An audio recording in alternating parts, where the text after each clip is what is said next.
आ जाओ, जल्दी से आ जाओ आप लोग।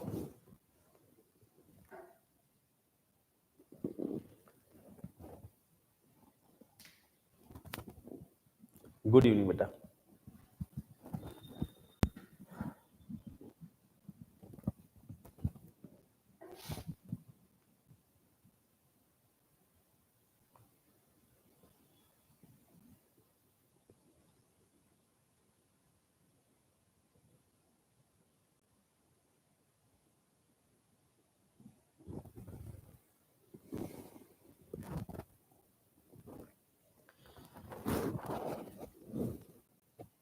So good evening all of you. So we are going to start आज की करंट अफेयर की क्लास, और इसके बाद आप सभी लोगों को जो ऐप के ऊपर हमारी जो प्रिंटेड नोट जितने भी हैं सब ऐप के ऊपर हम लोग डालते हैं, वहाँ से लेके आप लोगों को इन नोट से अपने नोट्स बनाने हैं। हम लोग शुरू से कहते आ रहे हैं कि आपको अपने इन नोट से अपने नोट्स बनाने हैं, क्योंकि यहाँ पर I want to involve you all, that is why we have made this. क्योंकि मेरे पढ़ाने से आपको लंबे टाइम तक याद नहीं रहेंगे, आपको ये तब याद रहेंगे जब आप इन नोट से आप अपने हाथ से लिखे हुए नोट्स बनाओगे। चलो लेट्स स्टार्ट करते हैं। Latest India EU sign semiconductor pact. आ जाओ बेटा, आप लोग जो आ जाओ जल्दी जल्दी।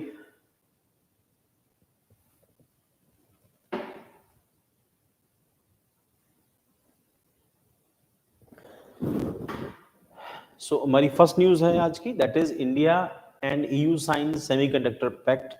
India and European Union have recently inked an agreement on semiconductor, marking a significant step towards establishing a resilient supply chain and promoting innovation. The memorandum of understanding signed 25th of November 2023 outlined key objective।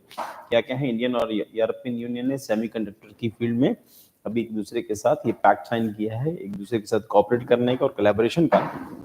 And according to the pact provisions क्या है, comprehensive information exchange. The agreement facilitate in-depth information exchange between India and European Union, concentrating on their semiconductor ecosystem.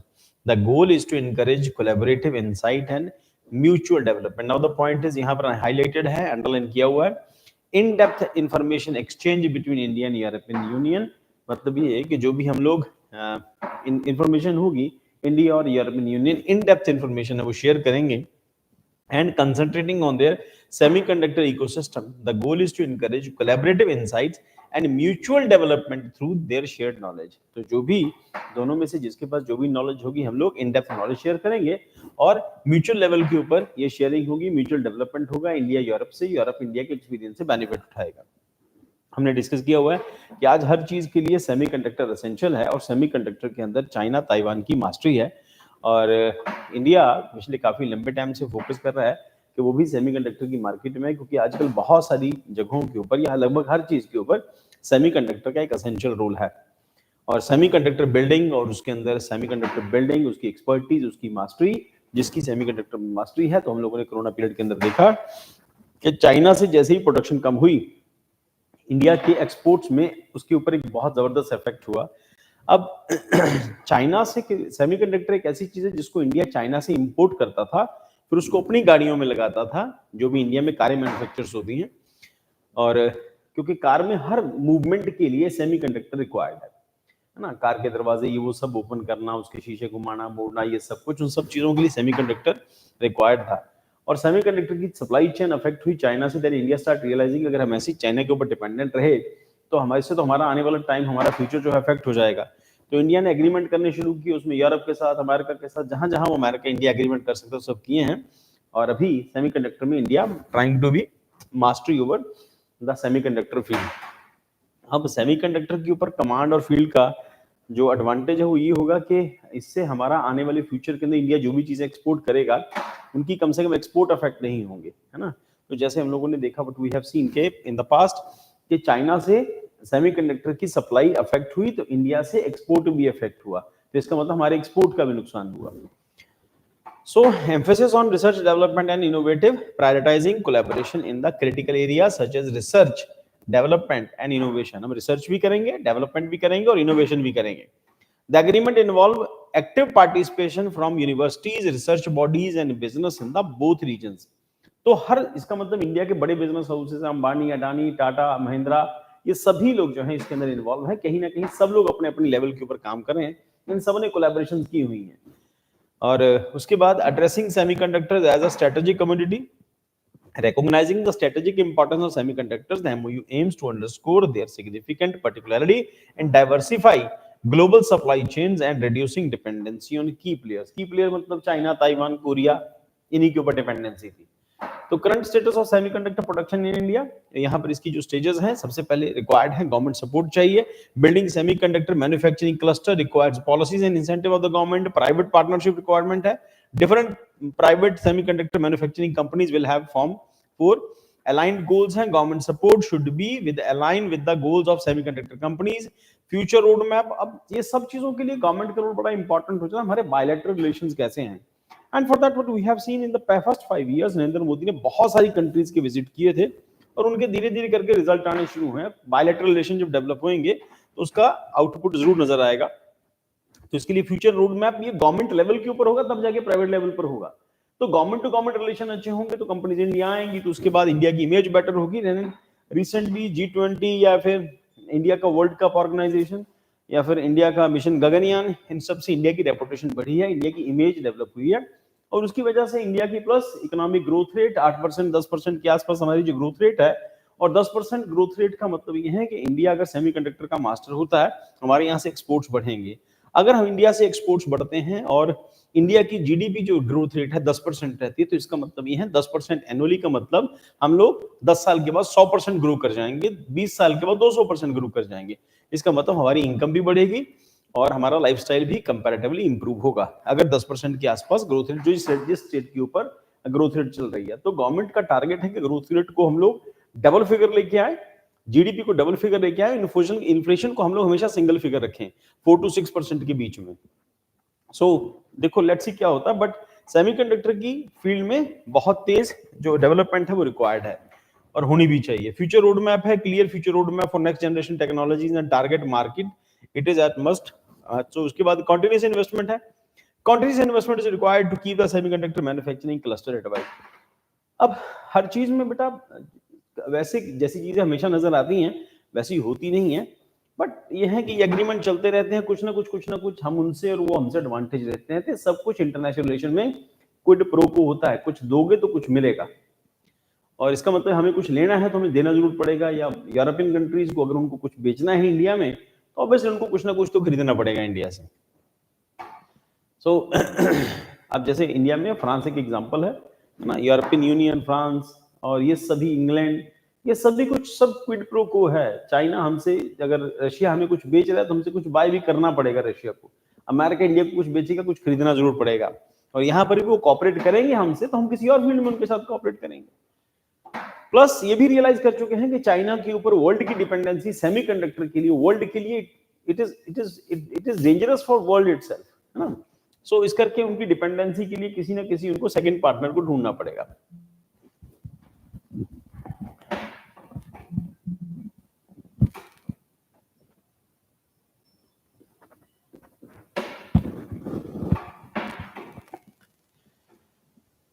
उसके बाद अगला क्या है, investment in semiconductor fabrication. India has strategically invested substantial fund in the semiconductor fabrication through the production line incentive, PLI scheme है। Next slide के अंदर हम लोग बताएंगे व्हाट इज पीएलआई स्कीम।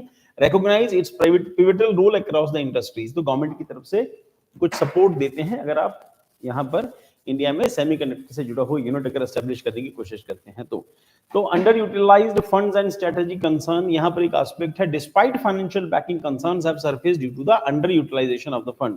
सरकार फंड इशू करती है, रिलीज करती है, वो फंड कई बार खर्च नहीं होते, पैसे खर्च नहीं होते। तो prompting a critical evaluation of the strategic effectiveness, कि कितना प्रोग्राम इफेक्टिव है, उसके लिए बड़ा इंपॉर्टेंट है ये चेक करना कि जो पैसे सरकार रिलीज कर भी रही है वो भी खर्च नहीं हो रहे ठीक से। तो strengthen design gaps in manufacturing. While India excels in semiconductor design, attention is required to bridge the gap in the manufacturing ecosystem. Strengthening this aspect is crucial for the comprehensive and successful semiconductor strategy in the country. Now the point is, India semiconductor का design बनाने में तो इसकी mastery होती जा रही है, but the point is manufacturing होनी चाहिए, डिजाइन तो बना लेंगे, मैन्युफैक्चरिंग के लिए यूनिट लगना इंडिया में जरूरी है। तो उसी करके गवर्नमेंट लगातार है ना एफर्ट्स कर रही है। और उसके साथ साथ इंपॉर्टेंट है बहुत कि रॉ मटेरियल्स का चाइना के पास एक एडवांटेज है कि चाइना के पास रेयर अर्थ मिनरल्स हैं बहुत ज्यादा है, इंडिया के पास कंपैरेटिवली कुछ चीजों की कमी है। सो कुछ डिपेंडेंसी रॉ मटेरियल पर भी, that is why India is exploring south America plus Africa plus Russia, है ना, रेयर अर्थ मिनरल्स के लिए। और रिसेंटली हमें भी कुछ रेयर अर्थ मिनरल मिले हैं, जम्मू कश्मीर में है, और रिसेंटली लास्ट क्लास के अंदर डिस्कस किया है कि सतलुज की सैंड्स के अंदर जो मिले हैं। तो India semiconductor mission and PLI scheme, तो strategic mission of semiconductor ecosystem, the Indian semiconductor mission ISM. ISM stands for Pivotal Initiative. Despite facing challenges that require careful consideration, despite signify fund allocation. What is this? Axis. So this is Production Link Incentive PLI scheme. क्या है? Incentive दे रही है 4% to 6% on the incremental rate over base year of goods manufactured in India.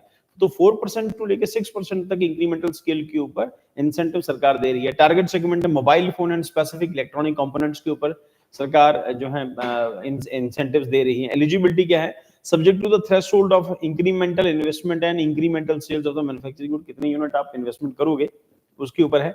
Tenure of the scheme 5 years subsequently to the base year of identified financial year 1920, 5 साल तक सरकार इसको इस तरह से पीएलआई स्कीम के अंदर फंडिंग करेगी। तो limited impact of PLI scheme, existing production linked incentive PLI scheme despite substantial funding demonstrated limited promise concern employment generation and value addition, the need for more comprehensive approach become evident in the impact fall short of the expectation. तो जितनी सरकार की expectation रही है हमें उतना output मिला नहीं है, उसके पीछे फिर वही पॉइंट है, स्ट्रेटेजिक रीजंस हैं। यूरोप ड्रामा तो करता है इंडिया के साथ कोऑपरेट करने का, वो चाहते नहीं है, है ना। हर कंट्री अपनी बेनिफिट चाहती है, इंडिया को वो सिर्फ, जिसको हम लोगों ने पास्ट में देखा है कि इंडिया को सिर्फ सप्लायर बना के रखना चाहते हैं रॉ मटेरियल का, बट हमारे यहाँ भी लीडरशिप अब स्मार्ट हो गई है कि ऐसा होगा नहीं। Next is challenges with the large manufacturing emphasis. The emphasis on incentivizing large manufacturing plant raises concerns about the limited scope of these incentives. Multinational chip makers exhibit hesitancy in making substantial commitment, highlighting the need of the nascent and adaptable strategy. तो companies थोड़ा सा reluctant रहती हैं to invest in India, उसके पीछे उनके अपने अपने रीजंस हैं, है ना। The collaboration between India and European Union hold promises to the semiconductor industry, emphasizing the importance of global cooperation and addressing challenges for the fostering innovation. तो इन सरकार जल्दी हो सके इन चैलेंजेस के ऊपर काबू पाए, और उसके लिए इंडिया को अपनी इमेज बेटर करेंगे, और इमेज बेटर करेंगे, अपने इंपोर्ट एक्सपोर्ट्स जो हैं उनको बैलेंस करेंगे। उसके बाद सेमीकंडक्टर के लिए पर्सनल रिलेशन जो है, इंडिविजुअल रिलेशन हैं, और कंट्री टू कंट्री रिलेशन जो है, ये सब चीज बहुत मैटर करती है। उस सबसे इंपॉर्टेंट ये है कि कंपनीज का इंडिया पे फेथ होना, और इंडियन गवर्नमेंट का उन फेथ के ऊपर, इंडियन कंपनीज का, इंडियन सिस्टम का उस फेथ के ऊपर खरा उतरना। उसके बाद इंडिया में जरूर सेमीकंडक्टर जो इंडस्ट्री है वो ग्रो करेगी और डेवलप होगी। सरकार के एफर्ट्स तो हैं, बट आउटपुट शायद भी उतना अच्छा नहीं आया है। नेक्स्ट इज, तो this is credit guarantee trust for micro and small enterprises, CGTMSE, credit guarantee trust for micro and small enterprises scheme. अब ये स्कीम जो है, तो this is credit guarantee trust, and ये trust for micro and small enterprises, ये इसका symbol है। Scheme has been sanctioned, a credit guarantee of ₹1 lakh crore with just 7 months of ongoing financial year 23-24 के अंदर। तो CGTMSE प्लस SIDBI इन दोनों ने मिलके यहाँ पर लगभग 1 लाख करोड़ रुपए का लोन बांट दिया है। So detail of CGTMSE scheme, inception launching in the year 2000, funding structure. The corpus of CGTMSE receives contribution of both the Government of India and Small Scale Development Bank of India, SIDBI, at a ratio of 4:1. तो 4:1 के अंदर इसका मतलब ये है कि government of India के 4 ratio के अंदर, और जो SIDBI है उसने रेशो 1 के अंदर अपना अपना कॉन्ट्रीब्यूट किया है। 4 हिस्से उनके हैं, 1 हिस्सा उनका है। Formation, the credit guarantee trust Fund Trust for Micro and Small Enterprises is a collaborative effort between the Ministry of MSME and the Government of India and SIDBI. Its primary objective is to facilitate a flow of institutional credit to the micro, small and medium enterprises. Micro, small enterprises. तो micro, small है, medium नहीं है इसके अंदर। तो छोटे units को funding available कराना है, और SIDBI और CGTMSE दोनों मिलके ये फंडिंग अवेलेबल करा रहे हैं।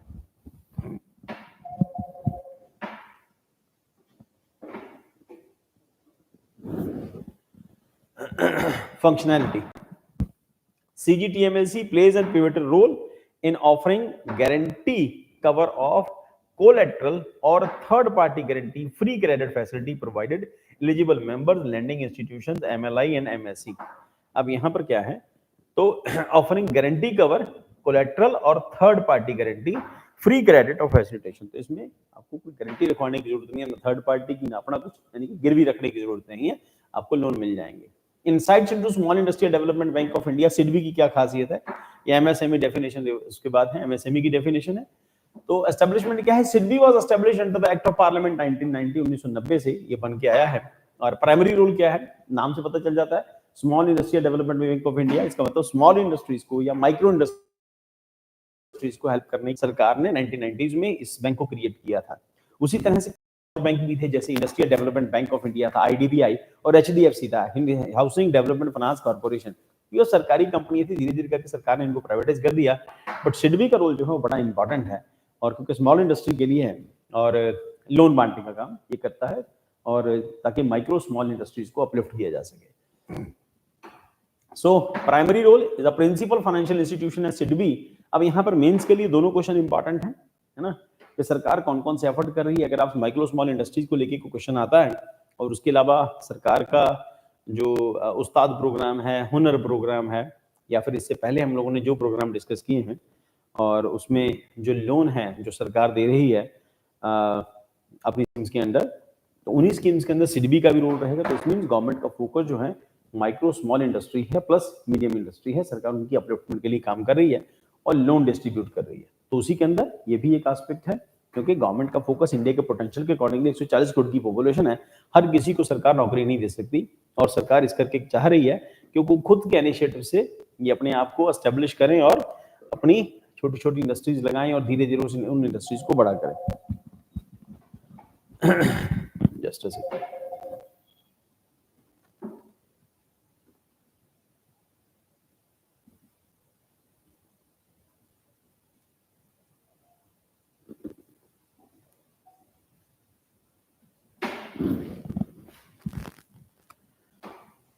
हाँ जी, primary role, primary principal financial institution SIDBI is actively involved in promoting financial and development micro, small and medium enterprises sector. It also coordinate with the functions of various institutions engaged in the similar activities. Objective क्या है? The main objective of SIDBI is to provide loan both direct and indirect to MSME, micro, small and medium enterprises, addressing to development of the financial gap within the MSME ecosystem. तो जहां जहां पर finance की दिक्कत आएगी, सिडबी वहां पर finance available कराएगा. अगर जो बहुत सारे यूथ ने उसका बेनिफिट उठाया है, छोटी बड़ी फैक्ट्रियां लगा रहे हैं, और सरकार बहुत सारी एरियाज में 35% तक की रिबेट दे रही है ना. स्टेट गवर्नमेंट का प्लान अलग अलग है, और कहीं कहीं पर स्टेट गवर्नमेंट का पार्टिसिपेशन खुद का ज्यादा है. हमारे यहाँ पर कंपैरेटिवली पंजाब में उतना स्टेट एक्टिव नहीं है जितना मैं सराउंडिंग स्टेट्स में देखता हूँ. सराउंडिंग स्टेट्स में हिमाचल में स्कीम थी पहले, अभी तो पता नहीं वहां पे चल रही है कि नहीं चल रही. उत्तराखंड में भी थी, हरियाणा में भी कुछ कुछ सरकार ऐसा कर रही है. तो मेन टारगेट यही है कि यूथ को इंडस्ट्री की तरफ लेके आए, इंडस्ट्रियलिस्ट बनाए ना, उद्यमी बनाए उन लोगों को. The main objective of SIDBI is to provide loan both direct and indirect to MSME, addressing the development of financial gaps within the MSME ecosystem. The assistance enable MSME to obtain the necessary funds from growth, marketing, development, and commercialization, and their technologies, innovation, product. तो सरकार चाह रही है कि ज्यादा से ज्यादा लोग इनोवेटिव चीजों को लेके आए और अपने अपने प्रोडक्ट. इंडिया में देखो डिमांड की कमी नहीं है, इंडस्ट्री होनी चाहिए, डिमांड बहुत है. जैसे जैसे इंडिया ग्रो करेगा वैसे वैसे इंडस्ट्रियल डिमांड बढ़ेगी, और कई बार ये हो रहा है कि डिमांड पूरी नहीं हो पा रही है. Administrative responsibility, SIDBI is entrusted with the Administrative and Small Industry Development Fund and National Equity Fund. So CGTMSE scheme with the substantial credit guarantee stands as a crucial initiative for supporting the financial well-being and growth of MSME. The SIDBI plays a central role in fulfilling the financial need of the MSME sector. तो MSME की definition क्या है? Micro, small, medium enterprises की. Micro क्या है? Investment in the P&M. और plant and machinery मतलब equipment not more than 1 crore रुपए से ज्यादा नहीं होगी. एनुअल टर्नओवर जो है नॉट मोर देन 5 करोड़. तो स्मॉल किसको कह रहे हैं? Investment in plant and machinery equipment not more than 10 crore and annual turnover not more than 50 crore. तो मीडियम उसको कह रहे हैं जिसकी 250 करोड़ से ज्यादा नहीं है. बाकी सब चीजें ये है 50 करोड़ रुपए का, जिसका इक्विपमेंट कॉस्ट जो 50 करोड़ से ज्यादा नहीं है, प्लस 250 करोड़ की टर्नओवर है. तो माइक्रो स्मॉल मीडियम एंटरप्राइजेस मान के चलो कि 5 करोड़ 50 करोड़ रुपए और 250 करोड़ रुपए तक तो MSME आ रहा है. तो सरकार MSME को प्रमोट कर रही है। 5 करोड़ से लेकर 250 करोड़ तक की कंपनीज को हम लोग माइक्रो स्मॉल और मीडियम एंटरप्राइजेस की कैटेगरी में रख रहे हैं। Next, Sangai and natural habitat. Sangai के बारे में हम लोगों ने अपने क्लासरूम प्रोग्राम में भी डिस्कस किया हुआ है कि संघाई डियर की कैटेगरी है और ये मणिपुर में केबुल लामजाओ, लोकटक लेक उस एरिया के अंदर ये मिलता है। The Manipur government has recently conveyed its concern for the central government regarding a hydroelectric modernization plant in Loktak Lake, a prominent water body in the state. The apprehensions raised are centered around potential adverse impact on Shanghai deer. अगर ऐसा कुछ होगा तो Shanghai deer के ऊपर इसका impact होगा। Center regarding the hydroelectric modernization plant, वहां पर लोकटक लेक में गवर्नमेंट लगाने के मूड में है, तो उन्होंने सेंट्रल गवर्नमेंट को इन्फॉर्म कर दिया है। तो उससे क्या है कि शंघाई जो डियर है उसका नेचुरल हैबिटेट है वो अफेक्ट होएगा। तो species, Sangai subspecies of Eld's deer exclusively endemic in the state Manipur. Cultural significance, unique deer hold immense cultural relevance in the Manipur. Distribution, Sangai is primarily found in Keibul Lamjao national park situated within the Loktak Lake in Manipur, Bishnupur district notably, है ना। तो अब यहाँ पर question जो हैं वो Loktak lake से आएंगे, शंघाई से आएंगे, संघाई डियर से आएंगे, लोकटक लेक से आ सकते हैं। और इससे कुछ साल पहले फ्लोटिंग वेजिटेशन को लेके या फुमडीज को लेके एक क्वेश्चन आया हुआ, फ्लोटिंग वेजिटेशन 16 या 17 के अंदर, कि फ्लोटिंग वेजिटेशन कौन से नेशनल पार्क में है। तो नेशनल पार्क से रिलेटेड क्वेश्चन हो सकते हैं प्रीलिम के लिए। और अगर हाइड्रो इलेक्ट्रिसिटी पावर पोटेंशियल के अकॉर्डिंगली कंसीडर करें तो हो सकता है मेंस के लिए बने, तो उसमें संघाई डियर को आप रेफरेंस के तौर पर यूज कर सकते हैं।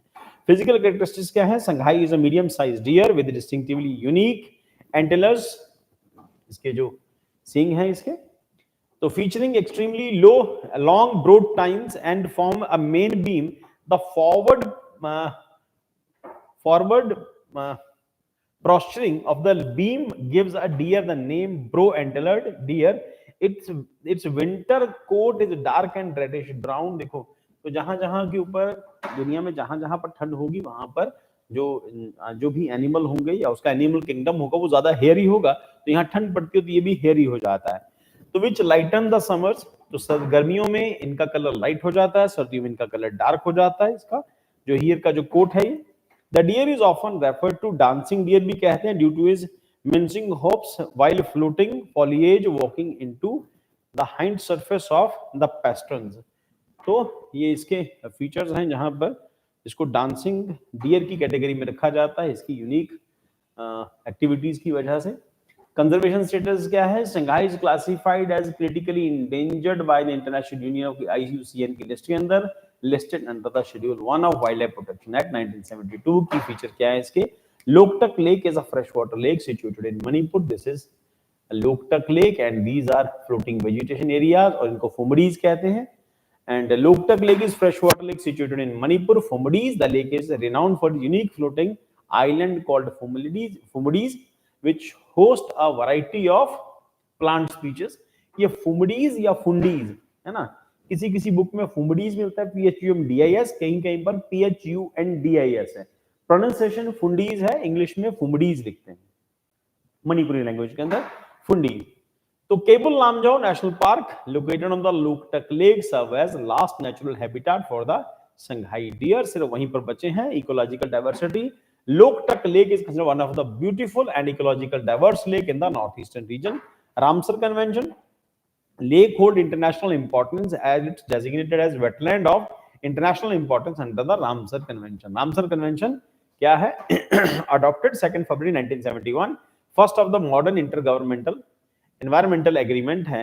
तो ये रामसर कहां पर है? ईरान के अंदर है, वहां पर इसकी फर्स्ट कन्वेंशन हुई थी। कौन सी ईयर में? 1971 के अंदर। The conservation was wise use of wetland through the nation action and international cooperation as contribution toward achieving a sustainable development। 3 pillars क्या है? Wise use, sustainable use of all wetlands, जितनी wetlands हैं उनको ठीक से यूज किया जाए ताकि लंबे टाइम तक बनी रहें, क्योंकि अपना अपना हर एक कंट्री के अंदर, हर एक स्टेट के अंदर वेटलैंड की अपने अपने यूनिक फीचर्स हैं। वहां पर माइग्रेटरी बर्ड्स, वहां के हैबिटेट्स, वो सब डिफरेंट है, यूनिक है। तो उसके बाद designating of priority wetland on wetlands of international importance, Ramsar site उनको नाम दिया गया है जो इंटरनेशनल इंपॉर्टेंस की वेटलैंड्स हैं। International cooperation for the shared wetland and their resources including trans boundary sites. तो उसके बाद next is the concerns raised by Manipur government highlight the delicate balance between the development initiative and the conservation of the endangered species such as Shanghai deer, emphasizing the need of careful consideration and mitigation measures to environmental planning.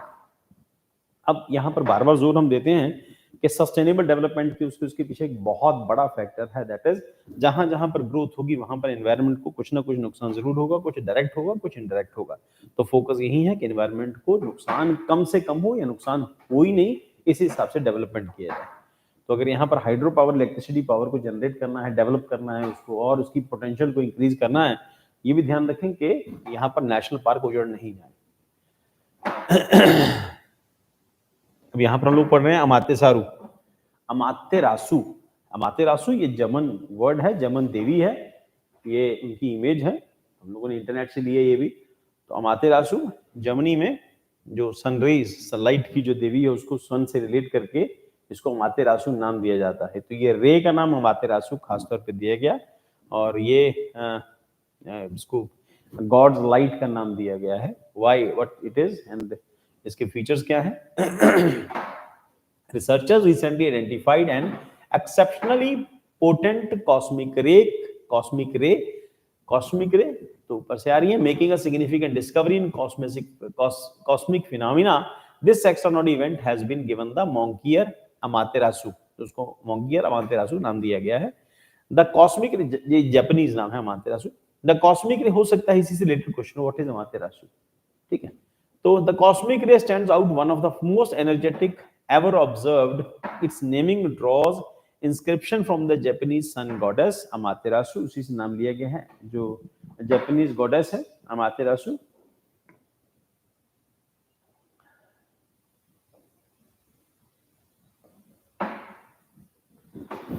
हाँ जी, next is Amaterasu possesses an energy level comprising 240 exa electron volt, a magnitude million of times greater than the particle generated in the large hadron collider, large hadron collider। तो ये hadron collider हम लोगों ने Switzerland के अंदर देखा था, जहां से गॉड पार्टिकल को डेवलप किया गया था, उसकी एनर्जी से कई गुना ज्यादा ये एनर्जी यहाँ से मिली है। The most formidable accelerator in the existence to provide the perspective, this energy is equivalent to that of golf ball hitting at the 95 mile per hour। 95 mile per hour की speed से अगर कोई ball hurt करती है, उतनी speed से ये यहाँ पर हमें जो रेज हैं वो देखने को मिली हैं। The cosmic event takes the second position after the Oh My God particle, another ultra high energy cosmic ray recorded in 320 EVE। So 320 EV मतलब extra electron volt, exa electron volt. ये 1991 में ये इवेंट ये register किया गया था। Amaterasu region seems linked to the local void and expensive desolated region adjacent to the Milky Way galaxy. अब यहाँ पर क्या खासियत है इसकी, ये एक हल्की रे आती है एटमॉस्फेयर में, साथ जब वो आती है कांटेक्ट करती है, उनके कांटेक्ट में आती है, जो एटमॉस्फेरिक गैसेस उनके कांटेक्ट में आती है तो स्कैटर हो जाती है और इसकी बहुत सारी जो माइक्रो रेज हैं वो निकल के अर्थ तक जब पड़ती हैं, तो उसकी वजह से इसको नाम दिया गया है। स्टार्ट इसकी एक सिंगल रेज से होती है, नीचे आते आते उसकी थाउजेंड ऑफ ब्रांचेस बन जाती हैं। तो ये रिसेंटली इन्होंने रिकॉर्ड किया है कि ऐसी कोई रे जो मिली है, अर्थ तक पहुंची है और उसकी जो लाइट है वो बहुत ज्यादा थी। और इसके बारे में नेक्स्ट इज डिकोडिंग कॉस्मिक रे क्या होता है। Cosmic serves as echoes emanating from the tumultuous celestial incident. इसका मतलब ऊपर से स्टार्ट होती है, तो ऊपर से मतलब गैलेक्सी से, सॉरी ऊपर से स्टार्ट होती हैं और ये सन के पोर्शन से कहीं से निकलती हैं। That have dissembled matter into the subatomic constituents, propelling it across the cosmos at almost the speed of light की स्पीड से कॉस्मोस के अंदर ही एंटर करती हैं। और उसके बाद एसेंस कॉस्मिक रे represent charge particles exhibiting a diverse range of energies encompassing positive proton, negative electron and entire atomic nuclei. These particles transfer space consistently, showering Earth। तो ये अर्थ पर इस फॉर्म के अंदर, शावर की फॉर्म के अंदर गिर रही है, थाउजेंड ऑफ ब्रांचेस में बढ़ जाती है और इसकी एनर्जी बहुत ज्यादा, लाइट बहुत ज्यादा होगी। रिकॉर्ड की गई है, इससे पहले 1991 में ऐसी लाइट रिकॉर्ड की गई थी।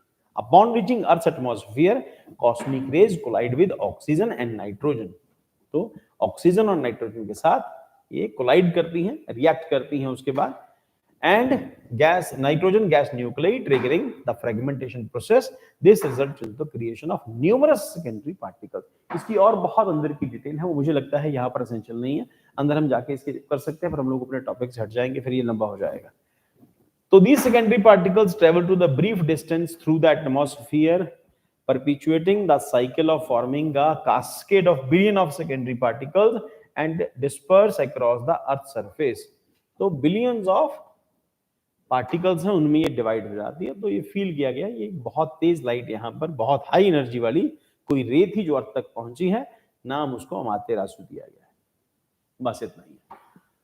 तो ऑनरिंग लचित बोराफुकान या बोरफुकान, और ये असमीज फ्रीडम फाइटर हैं, और फ्रीडम फाइटर नहीं असमीज फाइटर हैं, और इन्होंने जो मुगलों के साथ एक वॉर लड़ी है, और तक मुस्लिम जो मुगल हैं इनके एरिया को कैप्चर नहीं कर पाए, और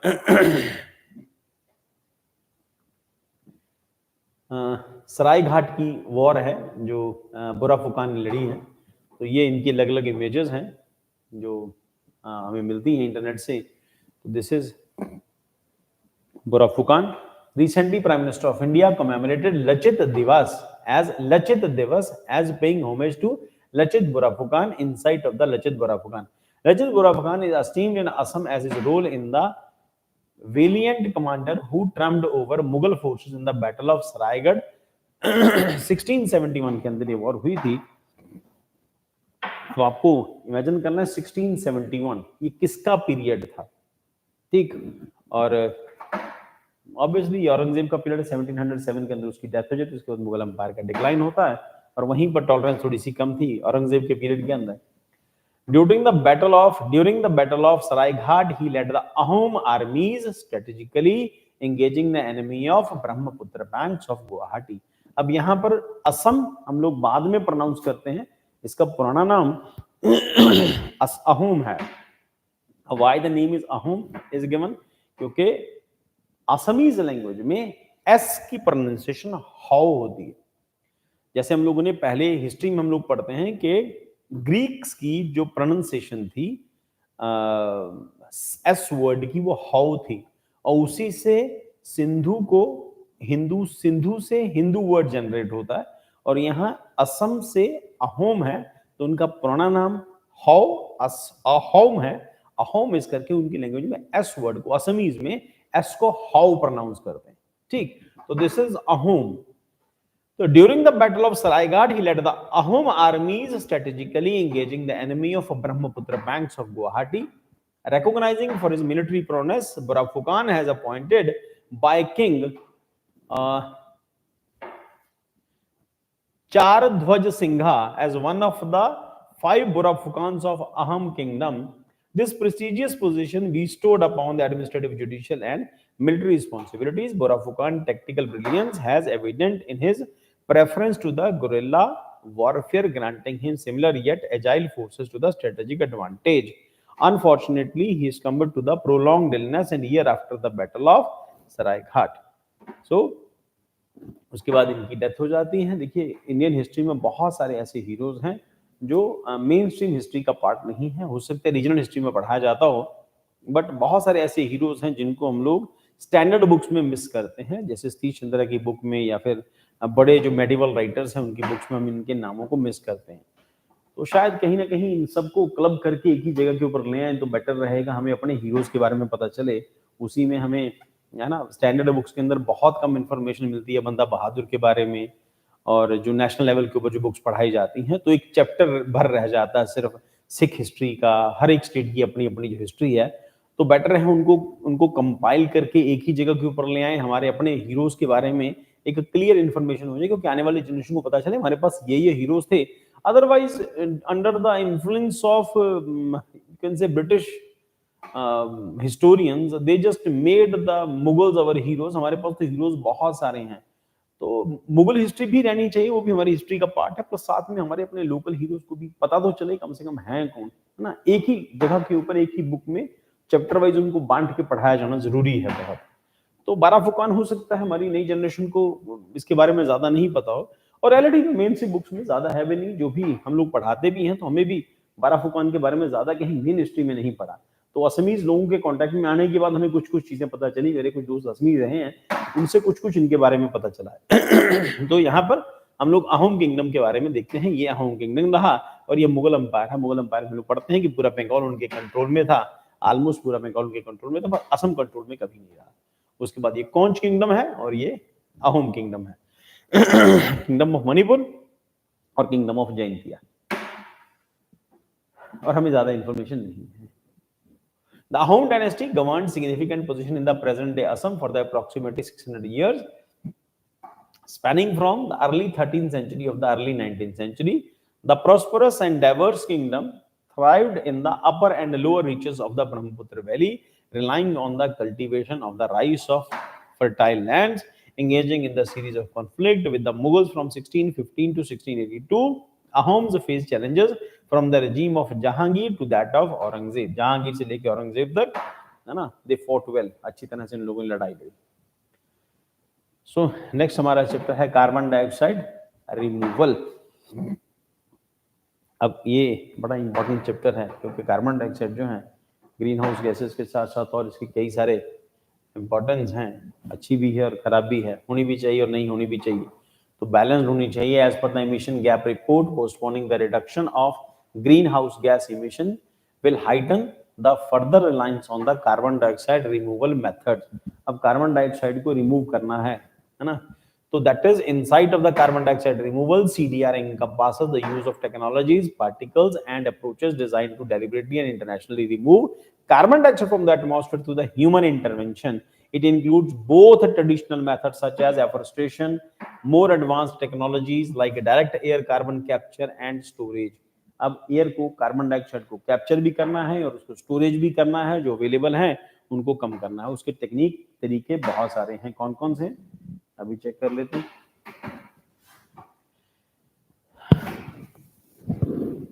सबसे पहले है बायोचार,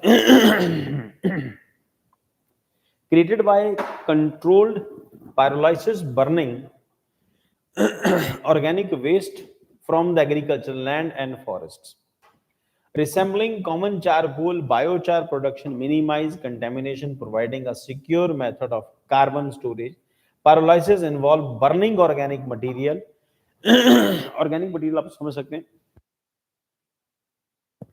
ऑर्गेनिक मटेरियल मींस जो भी गोबर वगैरह है या फिर लकड़ियां वगैरह है, burning organic material with the minimal oxygen releasing minimal fumes. तो 7th 8th क्लास में हम लोग पहली बार पढ़ते हैं कि कच्चा कोयला कैसे बनाते हैं, तो उसी तरह से इसको बायोचार को हम लोग कंसिडर करते हैं। उसको लिमिटेड कंडीशंस के अंदर बहुत थोड़ी ऑक्सीजन में उसको जलाया जाता है ताकि वो जलता भी रहे और लकड़ी से कोयला बन जाए, इससे बायोचार क्रिएट होता है। और biochar form a stable carbon that resist easy escape from the atmosphere. तो दिस इज, ये फोटो दिखाई है बायोचार की दिखाई है, और ये वो सारी टेक्निक्स हैं। क्या कर रहे हैं, इसके अंदर कार्बन डाइऑक्साइड को इकट्ठा कर रहे हैं, तो उनको सी वाटर के साथ मिला रहे हैं, कार्बन डाइऑक्साइड को। CO2 स्टोरेज हो रही है, अर्थ के अंदर स्टोर कर रहे हैं, और मरीन बायोमास और जो बायो एनर्जी CCS है उसको जमीन के अंदर स्टोर कर रहे हैं।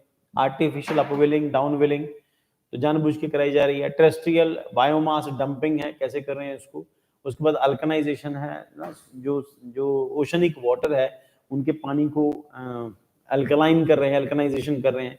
मरीन बायोमास है, तो ये सब मेथड्स हैं। इसके अलावा नेक्स्ट यहाँ पर भी इमेज है, हम लोग दोनों को समझते हैं।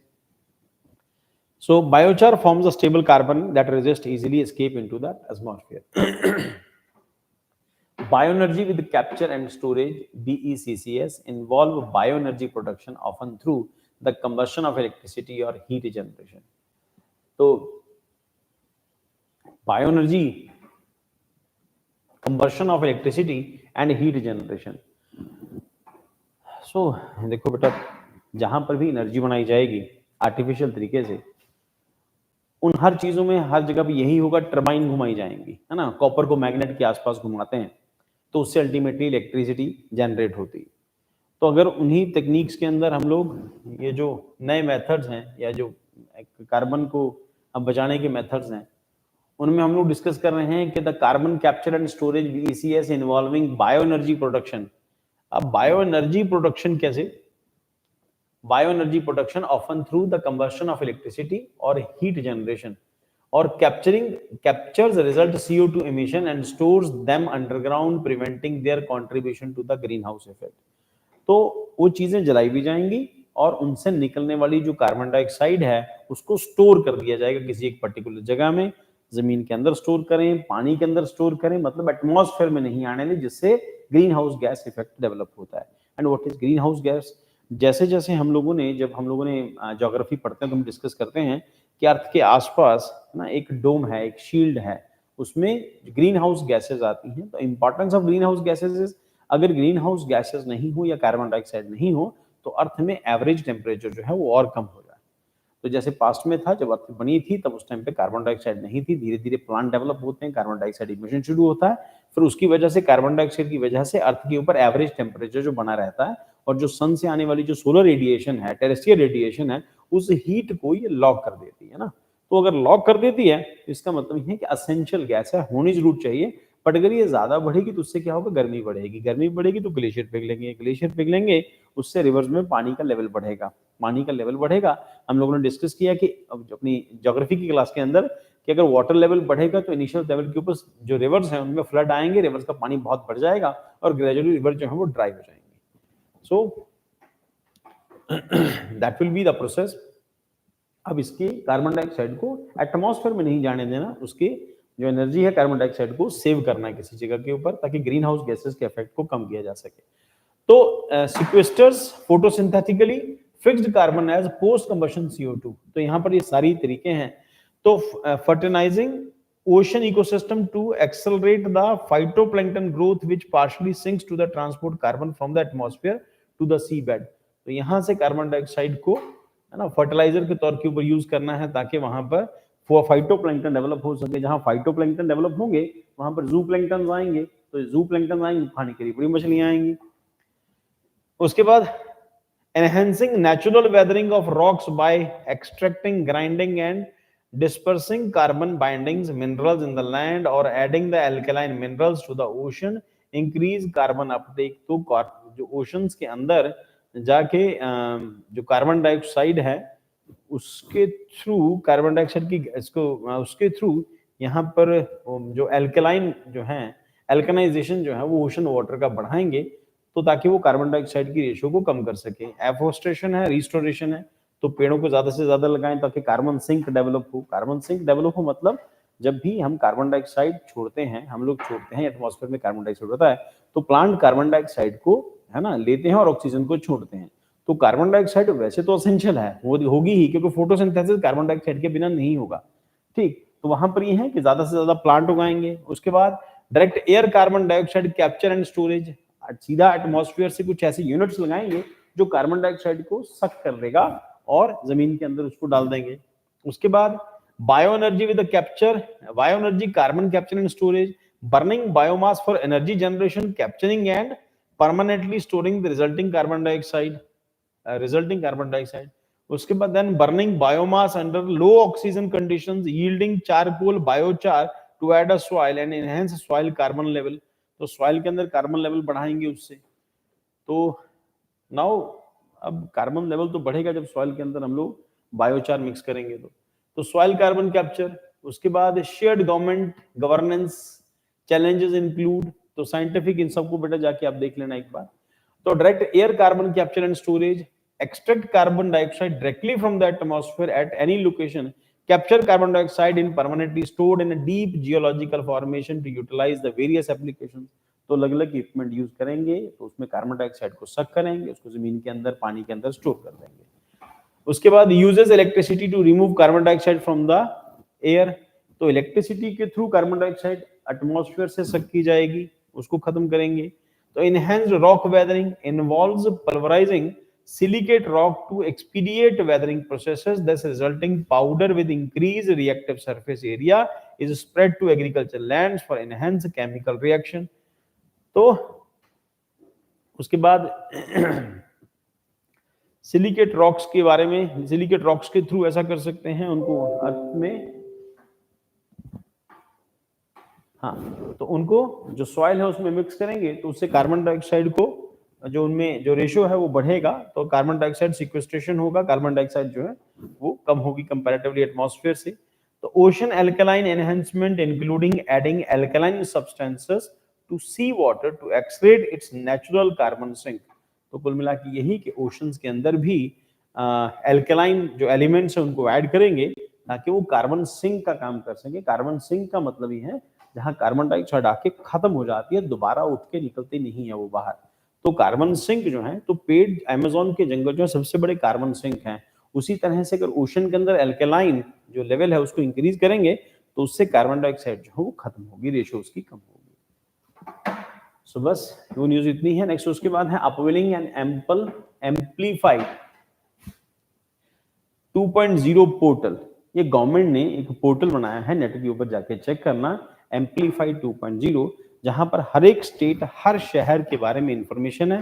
किस स्टेट में क्राइम रेट कितना रहा था, किस स्टेट में ट्रांसपोर्टेशन की क्या कंडीशन है, और किस स्टेट में कौन से शहर के अंदर जो स्मार्ट सिटी प्रोजेक्ट अच्छे से काम कर रहा है, हेल्थ की क्या कंडीशन है, अर्बनाइजेशन की क्या कंडीशन है।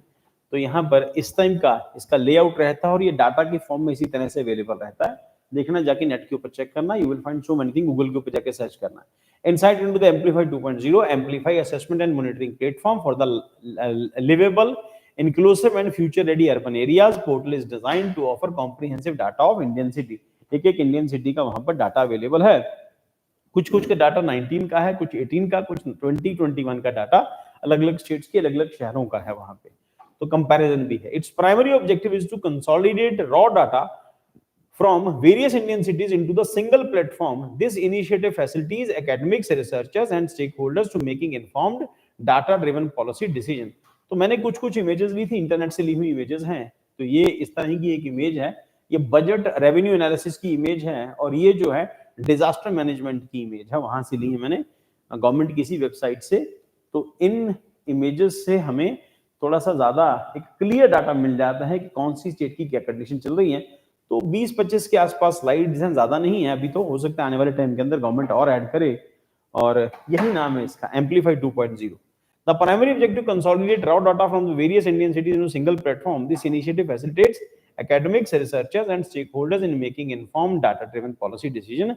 As of now, 258 urban local bodies (ULBs) have been integrated into the portal, providing data on 150 cities. The portal offers a spectrum of information for multiple cities, covering diverse aspects such as total diesel consumption and number of water quality. So, Urban Outcome Framework developed by the National Institute of Urban Affairs and PwC India for the ministry. The Urban Outcome Framework 2022 marks a shift from indices to data-centric approach, featuring a comprehensive list of indicators across 14 sectors. This framework streamlines data collection. It allows analysis to disaggregated data from the domain experts and provides an avenue for creating new framework and open data. The 14 sectors covered by the framework, including demography, economy, education, energy, environment, finance, governance, health, housing, mobility, planning, safety and security, solid waste management, and water and sanitation. तो उसमें कोई भी individual जाके check कर सकता है कि किस इंडिया में क्या कंडीशन चल रही है, वो state wise, district wise, city wise वो कंपेयर करते रहते हैं, नंबर 1 कौन सी चल रही है, नेगेटिव में भी पॉजिटिव में भी। तो आप जाके खुद से चेक कर सकते हैं इसके बारे में। दैट इज ये वाला जो डाटा मैंने भी वहां पे इंटरनेट पे जाके देखा, तो बहुत अच्छी चीज है ये, है ना। तो यहाँ जैसे लिखा थाने के अंदर 100% है total top and least performing cities disaster management के अंदर। सबसे अच्छी कंडीशन थाने में है, फिर मदुरई में है, और औरंगाबाद में सबसे कम, सबसे खराब कंडीशन औरंगाबाद में है। तो डाटा यहाँ पर एक एक चीज का आपके पास एक एनालिटिकल डाटा आपको अवेलेबल है, और इसी फॉर्म के अंदर आपके पास ये डाटा अवेलेबल है। तो आज की न्यूज इतनी है। आज जाके आप लोगों को क्या करना है, इन सभी के नोट्स बनाने हैं और शॉर्ट नोट्स बनाने हैं। इसको लेके ऐप से आप डाउनलोड करके इसको अपने नोट्स अपनी लैंग्वेज के अंदर बनाओ और ये स्टोर करते चले जाओ, ताकि अगले प्रीलिम तक आपके पास इतना करंट अफेयर प्रिपेयर हो जाए कि इसके बाहर से एक सिंगल क्वेश्चन नहीं आए, ना प्रीलिम में, ना बाहर, ना मेंस में, इससे बाहर कुछ नहीं आएगा। इसके अलावा कुछ एडिटोरियल्स हैं, वो साथ साथ हम ऐड करते जाएंगे और सब कुछ उसके ऊपर अवेलेबल होगा। और कई बार पॉसिबल नहीं होता कि पूरा एडिटोरियल पढ़ाया जाए, तो सारी न्यूज हम लोग जितनी कवर कर सकते हैं, न्यूज हम सारी कवर कर लेते हैं, एडिटोरियल हम लोग वहां से डालते रहेंगे क्योंकि वो पॉसिबल नहीं है क्लास के अंदर कराना, क्योंकि लगभग ऐसा करने में लगभग 1 घंटे की क्लास हो जाती है, क्योंकि 6-7 न्यूज तो होती हैं, उनको एलैबोरेट डिस्कस करते करते इतना टाइम निकल जाता है।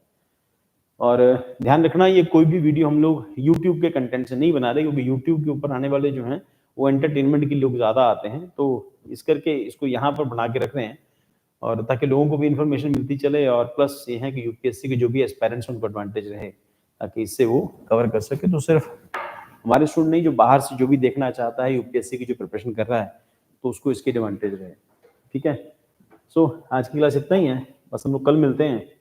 और फिर आप ऐसे जैसे हम लोगों ने मॉर्निंग की क्लास में डिस्कस किया था आज, अभी नेक्स्ट वीक फिर आपका जो सैटरडे टेस्ट होगा उसमें सारा करंट अफेयर हम लोग साथ साथ कवर करेंगे, उसका टेस्ट साथ साथ लेते जाएंगे, प्रीलिम्स के लिए भी और मेंस के लिए भी। ठीक है, तो आज के ऐसे इतना ही, मिलते हैं हम लोग नेक्स्ट क्लास के अंदर, मिलते हैं कल की क्लास में। Thank you.